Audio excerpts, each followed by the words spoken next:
Rise today, and here we are live in the studio once again inside of the Less is More Lounge, as I am more than happy to welcome the headliners for tonight. Yeah. We're here with the guys from SubmerseD.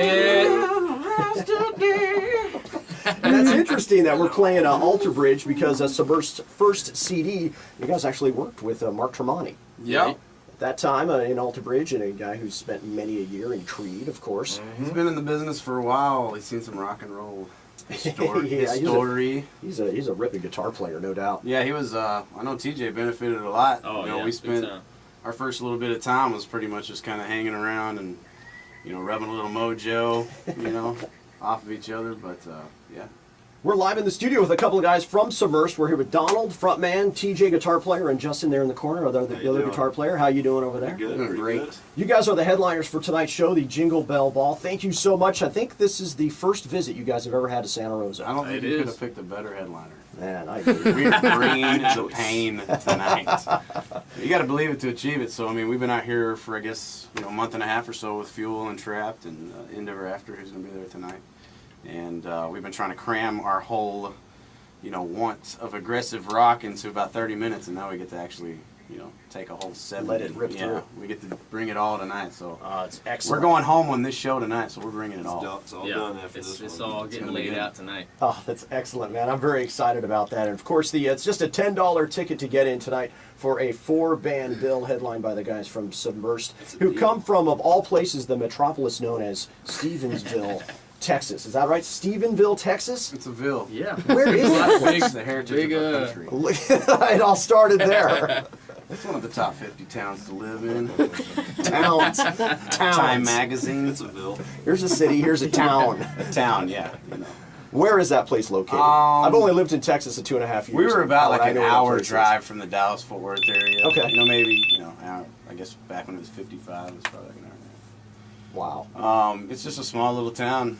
And how did you guys get started in a band, and then how did you get to that next level to getting a record deal and then getting on national tours? Because I can't imagine. I've never been to Stevensville. Yeah.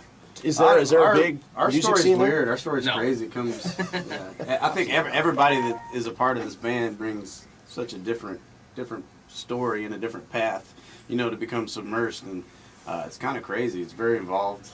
There's a lot of different places. Yeah. I've been doing music my whole life, and pretty much once I became a freshman, sophomore in high school, and Alice in Chains Dirt and Live Throwing Copper and Soundgarden Super Unknown, and all these records were coming out right at the same time.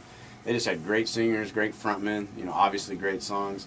And so whatever musical influence I had up to that point just really, grew into a passion for rock and roll. So I started playing in cover bands and stuff when I was in high school, just to make money. It was just an easy way to say, hey, book us for the high school dance. Right, okay. Charge us $500, and, we'll come play our set twice, 10-song set or whatever. But, I think the other guys, we just, TJ grew up in the same town, and Kellen grew up in the same town, and we were all a couple of years apart doing different things in life. But as soon as I left, Stephenville, went on to do my thing, out in the real world, and TJ and Kellen and those guys kind of left, and they started, kind of get out in the real world. We all met up back in the Dallas area, and right around that time was when I was like, I got to get back into rock. I got to do something. I got to find a way to get a band going again, and so that's when we just kind of started piecing this idea together. And man, that's amazing. Ironically, once we all kind of came together, we were like, wow, I never would have thought, when we were growing up that we were going to be, trying to, make some rock music happen. But we've just been rolling with it, and it's kind of started to work. And I think it kind of shows, or definitely shows, the value of good songwriting. Yeah. No matter where you are, could be the biggest city or the smallest city, if you know how to write a good song, someone's going to notice it and find out about it. That was something, especially in this last record, that's what we concentrated on. We didn't really, a lot of our fans from the first record, we knew they wanted us to go heavier. We knew that people want this uprising of heavy rock, but we just wanted to concentrate on trying to write good songs for this record and becoming better lyricists, becoming better just structure, of our music. And once we get a hold of that, we can always go back to our, riff roots. So. Well, you guys brought your acoustic guitars, yeah, which I'm very excited about. We're breaking it down. You guys want to, we told you we're bringing the heat. You guys want to rip into a song right here? Live and unplugged? Yeah, we figured we'd just kind of bring one of our favorite tracks off our first record. We'll be playing a nice mix tonight. Okay. And this is one that is called To Peace. Cool. SubmerseD live right here on 101.7 The Fox.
fantastic. Muchas gracias. That is Submersed Muchas live. gracias.